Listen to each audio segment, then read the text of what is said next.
Voilà, là je suis sur le site de la Germanette, l'endroit où on ira un peu plus dans le détail sur le parcours.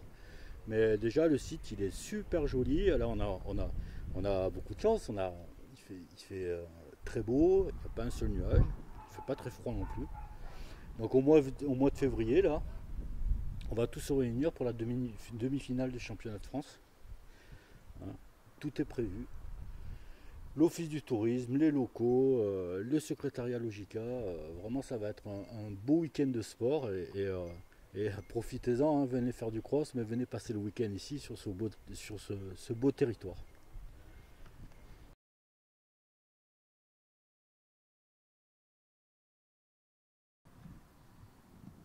Bon Gilles, bis repetita, hein, comme l'année dernière, on reprend Au même le même endroit, tu aurais pu parcours, prendre le mais même. le micro bien contre.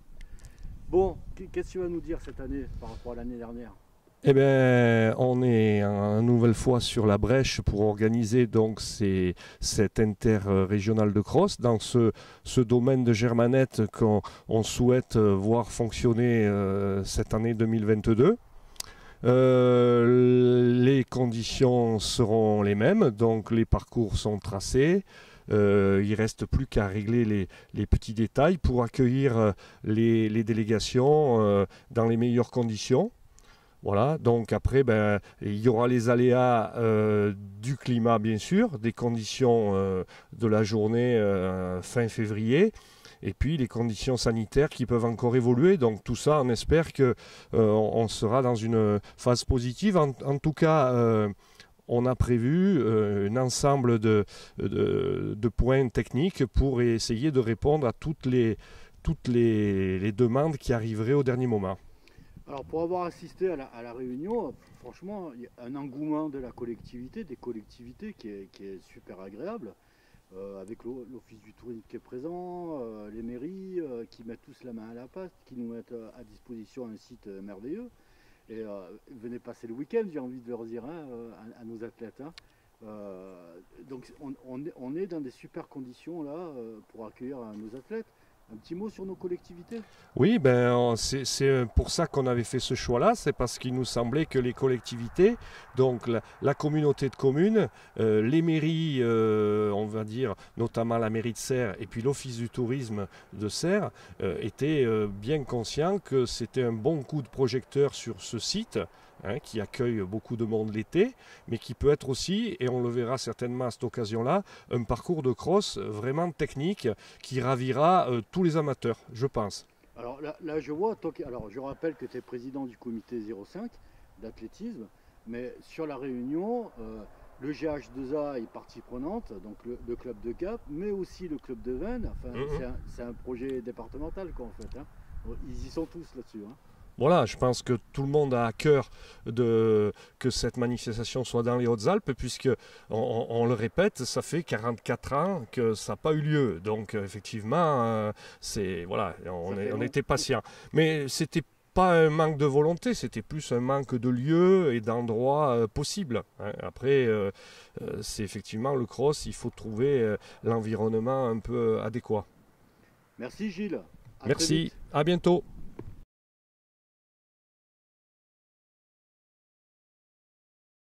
Bon, je suis avec Chantal Martin. Elle est directrice, vous êtes directrice de l'Office du tourisme de Sisteron. Donc on est sur l'organisation des demi-finales de cross à Serres. Parlez-nous du site un peu et qu'est-ce qu'on met en place pour accueillir tous nos athlètes qui vont venir nombreux à mon avis. Et bien voilà, en tant que directrice de l'Office du tourisme Sisteron-Buèche, cette année, la demi-finale du championnat de France de cross va se dérouler sur la base de loisirs de la Germanette, sur le site de la commune de Serres. Donc Serres, c'est une commune, une petite commune qui se trouve à une trentaine de kilomètres au nord de Sisteron, donc d'un accès très facile. Et on aura le plaisir de vous accueillir le dimanche 20 février 2022.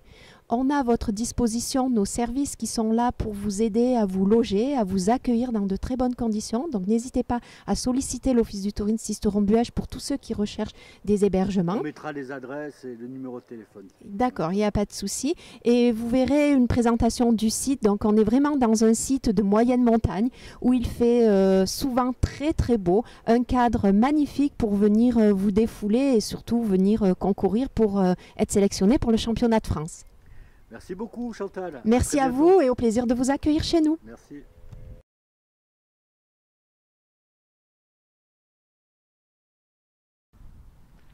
Bon, on recommence. Hein, cette fois, il aura lieu cette demi-finale de cross. Hein. L'année dernière, je rappelle que l'année dernière, nous étions venus, nous avions tout programmé et tout, et contraintes sanitaires, ça a été annulé. Ce cross était très attendu l'année dernière, je l'ai vu, hein, avec les participations qu'il y avait, les vues sur YouTube et tout, c'était assez fou. Allez, vous allez m'en parler un peu sur la partie technique. Est-ce qu'il y a des modifications? Toi, je sais que tu aimes bien la boue. J'aime bien les vrais parcours de cross. Voilà, un hippodrome sans saveur, c'est pas trop l'idée du cross qu'on se fait, surtout nous dans les Hautes-Alpes. Donc là, avoir un cross, si possible, avec un peu de boue.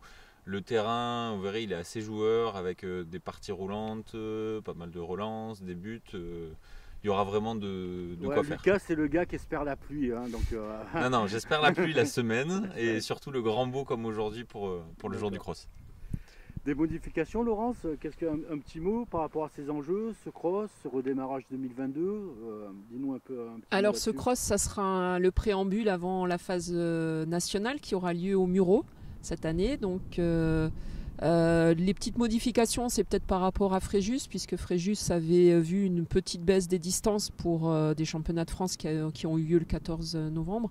Là, on revient sur des distances un peu plus classiques, assez longues. Donc c'est vrai que dans la préparation, il faudra que les entraîneurs vous preniez en compte ces distances qui sont à partir des minimes. Hein, donc déjà 4 km pour les minimes filles, 4 km et demi pour les minimes garçons. On rappelle que pour les minimes, il y a l'échéance aussi nationale avec la Coupe de France des minimes. Donc du coup, dès maintenant, il faut un petit peu allonger le kilométrage pour pouvoir être prêt à ce moment-là.